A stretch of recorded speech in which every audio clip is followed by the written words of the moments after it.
Hello प्यारे बच्चों, मैं ऋषि पांडे आप सभी का स्वागत करता हूं आपके अपने एमईएस ऑनलाइन क्लास में। तो चलिए आज हम पढ़ते हैं लेसन नंबर 1 साइंस का, जिसका नाम है पौधों में अनुकूलन, एडॉप्टेशन इन प्लांट्स। सजीवों के रूप में पौधे का यूनिट 1 है। तो जिसमें पहला चैप्टर क्या पढ़ने चल रहे हैं, पौधों में अनुकूलन, एडॉप्टेशन इन प्लांट्स। ठीक है ना। तो चलिए देखते हैं हम। इसमें जो मेन लाइन है वो 3 लाइनें जो बगल में दिया है ना आपके, इसके ये देखिए, पौधों में अनुकूलन क्या होता है, स्थलीय पौधे क्या होते हैं, जलीय पौधे क्या होते हैं। तो पहले आप अनुकूलन एक दिश में समझ लो। जैसे मछलियों के लिए अनुकूलन क्या है, पानी में रहना या जमीन पर रहना। जी हाँ, पानी में रहना। तो पानी उनके लिए क्या है, अनुकूल है, और हमारे आपके लिए प्रतिकूल है। हमारे आपके लिए अनुकूल क्या है, अनुकूल हम जमीन पर रहते हैं ना, पेड़ों के नीचे, घर के नीचे, तो ये हमारे अनुकूलन है। ठीक है ना। तो आई थिंक ये समझ गए आप। चलिए हम देखते हैं। जैसे अगर हम आपको रेगिस्तान में छोड़ दिया जाए, जहाँ पानी नहीं है, दूर दूर तक काफ़ी मिट्टी जलती रहती है ना, तो हमारे अनुकूल होगा प्रतिकूल होगा। चलो, अगर आपको जैसा लगता है वो मैसेज कीजिए हमें, ठीक है ना। चलिए हम शुरू करते हैं इसको। पौधों ने विभिन्न स्थानों में जीवन के लिए विभिन्न गुणों का विकसित कर लिया है। यह विशेष गुण जो एक जीवित पौधे को विशेष क्षेत्र में जीवित रखने के योग्य बनाता है, अनुकूलन कहलाता है। ठीक है ना। जैसा हमने आपको बताया, उदाहरण के लिए नागफनी क्या है, नागफनी जिसको कैक्टस बोलते हैं, यह रेगिस्तान में रहने के लिए अनुकूलित है। इसी कारण से इनकी पत्तियां कांटों में बदल जाती हैं। ये क्वेश्चन रोज पूछा जाता है, आपने भी नागफनी का पेड़ देखा होगा, नागफनी का पौधा, उसमें पूछते जो कांटा जैसी संरचना होती है वो क्या होती है, तो सब उसमें लगा देते हैं कांटा, लेकिन वो क्या होती है, पत्तियां होती हैं। देखिए इन्होंने भी यहाँ बगल लिखा है ना कि कांटों का रूप ले लेती हैं। कौन, पत्तियां। ठीक है ना, पत्तियां कांटों में बदल जाती है, याद रखिएगा वो क्या है, वो पत्तियां हैं। नेक्स्ट वन क्या है, पौधों में अनुकूलन, एडॉप्टेशन कैसे होता है। एक पौधा अपने प्राकृतिक वास स्थान, हैबिटेट की जलवायु की दशाओं के अनुसार स्वयं को अनुकूलित करता है।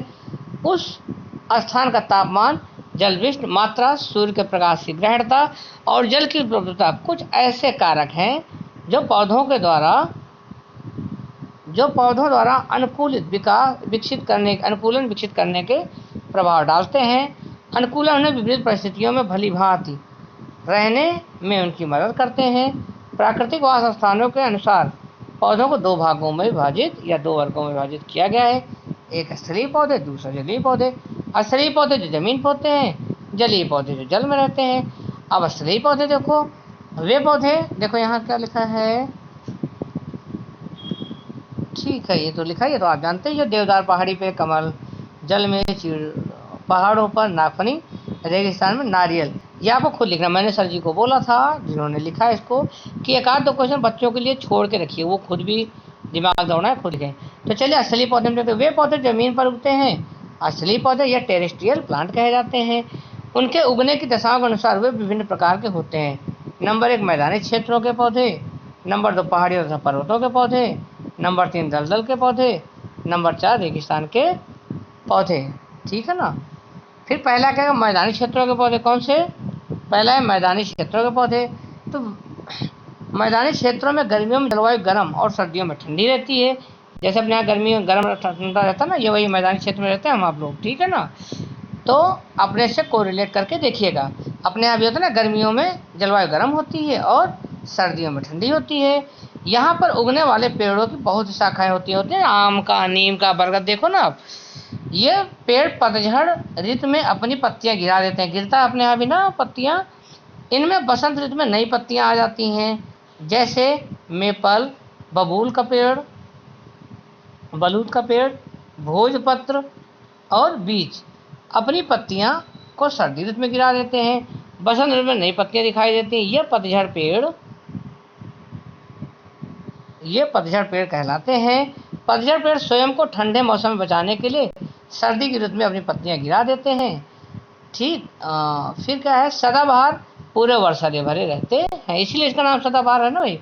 अब जो पहाड़ियों में पाए जाते हैं, अभी तो आपने पढ़ा जो मैदानी क्षेत्र में पाए जाते हैं, अब अगला क्या है, जो पहाड़ियों में पाए जाते हैं, जैसे फर, चीड़, देवदार। अभी आपने ऊपर लिखा ना देवदार।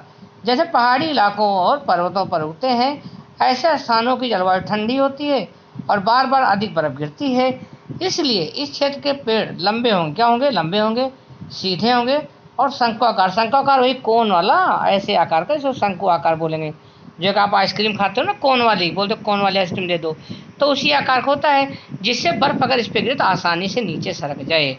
ठीक है ना, आई थिंक आपको ये भी समझ में आ गया। उनकी पत्तियां मोम की पतवाली और नुकीली होती हैं। इससे वो थोड़ी मात्रा में जल खर्च करती हैं और बर्फ को बिना किसी परेशानी के गिरा भी देती हैं। अब आ गए दलदल में, जिसको बोलते मार्शेस। दलदल में उगने वाले पौधे कैसे अनुकूल होंगे? समुद्र के पास के क्षेत्र में चिपचिपे और चिकनी मिट्टी वाले होते हैं। यहाँ उगने वाले पेड़ों में सांस लेने के लिए वायवीय जड़ें होती हैं, जो जमीन के ऊपर बढ़ती हैं। वायुमंडल को देखो, ये जो चित्र में दिया है ना, दलदल में उगने वाले पौधे, ये सब उसी का चित्र है। ठीक है, ये देखिए चित्र है, ऐसे ही पौधे हैं। ठीक है, क्या बोल रहे हैं? जमीन ऊपर बढ़ते हैं, वे वायुमंडल से वायु लेती हैं, क्योंकि इनकी जड़ों में मिट्टियों के अंदर पर्याप्त वायु नहीं मिल पाती है। इस क्षेत्र में उगने वाले पेड़ मैंग्रोव वन कहलाते हैं।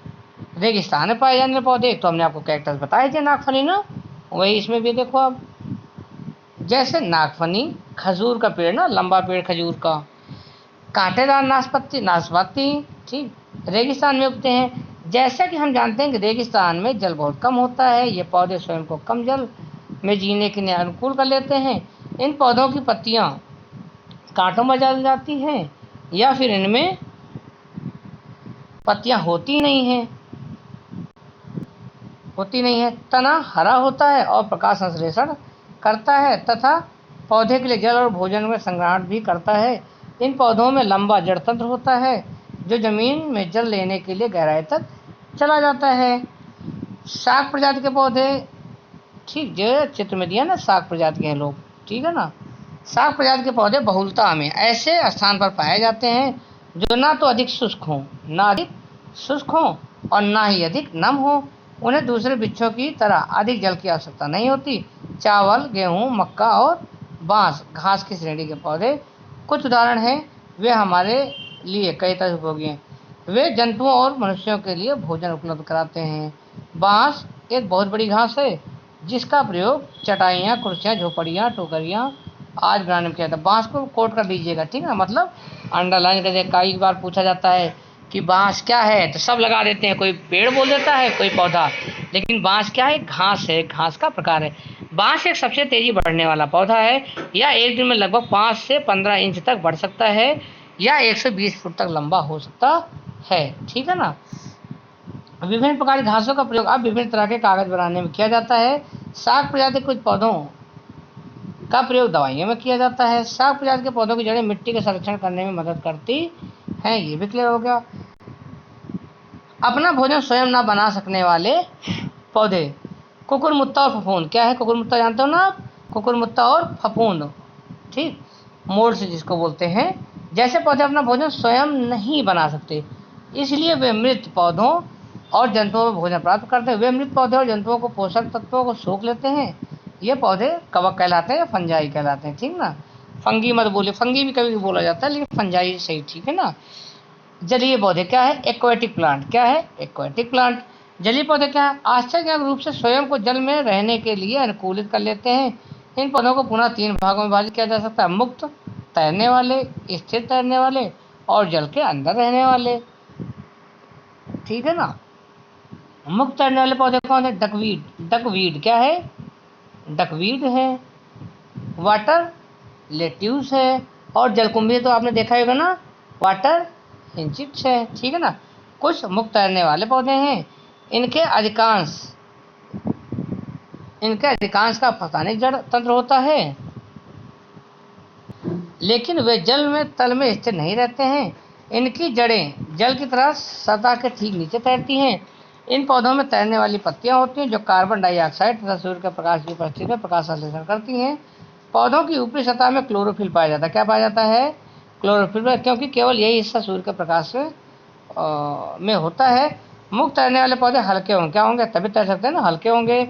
और छिद्रित, स्पॉन्जी मतलब स्पंज टाइप का होता है, गद्दे टाइप का, जो उन्हें तैरने योग्य बनाता है। एक होता है स्थिर पौधे, जो एकदम फिक्स होते हैं। इन पौधों की जड़ें तालाब की तली के कीचड़ में स्थिर रहती है। इन्हें स्वयं को अनुकूलित करने की आवश्यकता होती है तैरने की। अपना भोजन बनाने के लिए सूर्य के प्रकाश और पर्याप्त वायु की प्राप्त की, बहने वाले जल से स्वयं को हानि होने से बचाने की। स्थिर जलीय पौधों के तने खोखले होंगे। क्या होंगे? तने खोखले होंगे, हालो स्टेम्स होंगे, चौड़ी पत्तियां होंगी, ब्रॉड लीव्स होते हैं, जो पौधों को स्थिर रहकर तैरने में मदद करते हैं। पत्तियों की चपटी सतह पौधों को आवश्यक वायु और सूर्य का प्रकाश लेने में मदद करती हैं। पत्तियों की ऊपरी सतह पर पर्णरंध्र स्टोमेटा पाया जाता है, ठीक ना, उपस्थित होता है। ये उन्हें भोजन के लिए वायु को अवशोषित करने में मदद करते हैं। कमल लोटस एक स्थिर तैरने वाला पौधा है। अब गतिविधियाँ आ गई, एक्टिविटी जिसको बोलते हैं, ठीक है ना। आइए इसको भी देख लें थोड़ा सा। अपनी उंगलियों को जल से भरे कटोरे में 10 मिनट तक डुबो कर रखिए। आप देखेंगे कि आपकी उंगलियां की त्वचा सिकुड़ जाती है। जलीय पौधों की पत्तियां क्यों नहीं सिकुड़ती? इसका कारण यह है कि जलीय पौधों की पत्तियों पर मोम की परत होती है, जो पत्तियों को सिकुड़ने से बचाती है। तो एक्टिविटी करके एक बार देखिएगा, फिर हमें बताइएगा। इससे तैरने वाले पौधों में लचीला तना फ्लेक्सिबल स्टेम होता है। ये पौधे जल के बहाव के साथ मुड़ जाते हैं। इसी प्रकार तेज बहाव से क्षतिग्रस्त नहीं होते। जल के अंदर रहने वाले पौधे, जो पौधे जल के अंदर उगते हैं उनमें पर्णरंध्र स्टोमेटा नहीं होते हैं। उनमें सक्रियता और पतली पत्तियां होती हैं। वे अपने शारीरिक अंगों से सांस लेते हैं। ये पौधे जलीय जल द्वारा छोड़ी गई कार्बन डाइऑक्साइड का प्रयोग करते हैं। हाइड्रिला और टेपग्रास जल के अंदर उगने वाले पौधों के उदाहरण हैं। तो अब संक्षेप में देख लीजिए, मतलब पूरे प्रकार का जो क्रीम है ना, वो समझिए मेन चीज़ यही होता है। ध्यान से इसको सुन लीजिए, समझ लीजिए आपने पूरा चैप्टर फिर से एक बार रिकॉल हो जाएगा, रिवीजन हो जाएगा। वे विशेष गुण जो पौधों या जंतुओं विशेष क्षेत्र में रहने का अनुकूल बनाते हैं, उन्हें अनुकूलन कहते हैं, ठीक है ना। समझ में आ गया ना। अनुकूलन क्या होगा? जो जैसे मैं बोला ना कि हम आप पानी में जिंदा नहीं रह सकते, तो हम आप जमीन पे स्थिर रहने लायक है, तो ये हमारे कंडीशन क्या हो जाएगा? अनुकूलन हो जाएगा, ठीक ना। जो पौधे स्थल पर उगते हैं उन्हें स्थलीय पौधे कहते हैं। तो समझ में, जो जल पे हैं उसे जलीय कहेंगे, ठीक। स्थलीय पौधे विभिन्न जगहों पर रहने के लिए अनुकूलन करते हैं, जैसे मैदानी, रेगिस्तानी, पहाड़ी, दलदली और तटीय क्षेत्र। ये भी क्लियर हो गया आपका। नाखूनी रेगिस्तानी जीवन के लिए अनुकूलित है। पतझड़ ऋतु में वर्ष में एक बार अपनी पत्तियों गिरा देते हैं, ये भी आपका क्लियर है। एक पौधा अपने प्राकृतिक वास स्थान की जलवायु दशाओं के अनुसार स्वयं को अनुकूलित करता है। जैसे भी आप कमल का पेड़ लगाओ और अपने गमले में लगाओ तो लगेगा क्या? नहीं लगेगा ना। क्यों? क्योंकि वह उनके अनुकूल नहीं है। उसके अनुकूल क्या है कि वो जहाँ पानी भरा रहे वहाँ पे होता है ना। जो पौधे जल में उगते हैं उन्हें जलीय पौधे कहते हैं। जलीय पौधे मुक्त होते हैं, तैरने वाले होते हैं, स्थिर तैरने वाले और जल में रहने वाले पौधे हो सकते हैं। आई थिंक आपका ये भी क्लियर हो गया। यहीं पे आपका हो गया ख़त्म। चलिए एक बार हम इसको देख लेते हैं। इनमें से कौन सा जल में रहने वाला पौधे का उदाहरण है? जल के अंदर रहने वाला तो हाइड्रिला ही है ना, इसमें तो कोई दिक्कत है नहीं है ना। ये क्लियर है आपका। इन पौधों में कौन सा दूसरे से अपना भोजन अवशोषित करता है? तो नागफनी करेगा नहीं, फफूंद करेगा नहीं, तो आपका यही वाला है, वाटर लेट्यूस है। इन पेड़ों में किसकी पत्तियां मोम की परत वाली और नुकीली होती हैं? कौन सी? देवदार बताया था ना, जो पर्वतीय स्थानों पर रहेंगे उनमें ऐसा होता है ना। दलदली क्षेत्र में उगने वाला पौधा कौन सा है? जी हाँ, मैंग्रोव है। कौन सा है भाई? नागफनी कहाँ पाया जाता है? ये तो रेगिस्तानी पाया जाता है। चीड़ और ये सब तो वहाँ पाया जाता है ना, ठीक है। चलिए हम आगे देख लेते हैं। इसमें से जल में रहने वाला पौधा क्या है? कमल। आपने देखा है, कमल हो गया, कुई हो गया, ये सब है ना, ठीक। नेक्स्ट वन क्या है? चीड़ के पेड़ पाए जाते हैं कहाँ पे? पहाड़ों पे ना, हमने आपको पीछे बताया था। चीड़ के पेड़ यहाँ हमने आपको बताया ना थोड़ा पीछे, पहाड़ों पाए जाते हैं। गर्म और शुष्क स्थान क्या कहलाते हैं? गर्म और शुष्क स्थान क्या रहेगा? मैदान रहेगा, ठीक है ना। आई थिंक आपका ये क्लियर हो गया। अगर इस चैप्टर में कुछ चीज़ें आपको समझ में नहीं आई हैं या कोई डाउट रह गया है या कहीं कोई कन्फ्यूजन है तो हमें कमेंट बॉक्स में कमेंट कर दीजिए। Thank you very much.